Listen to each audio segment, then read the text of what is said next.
Hey everyone, welcome to our channel. In today's video, we will guide you through How to check IMEI number on your iPhone. You can simply check IMEI number from the settings app or from your phone app as well, or you can also do it from your original box. If you still have the original box that came with the iPhone, you can find the IMEI number on the barcode level.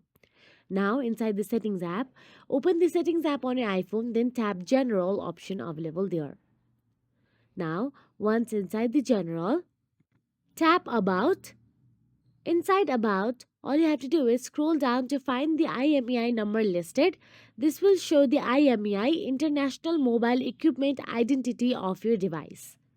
Now, go to the phone app and make sure you are on the dial pad. Here, type down star hashtag 06 hashtag. The IMEI number will appear on your screen immediately. So that is it. By following this step, you can easily view your IMEI number. If you found this video helpful, please like, share and subscribe, and thank you so much for watching.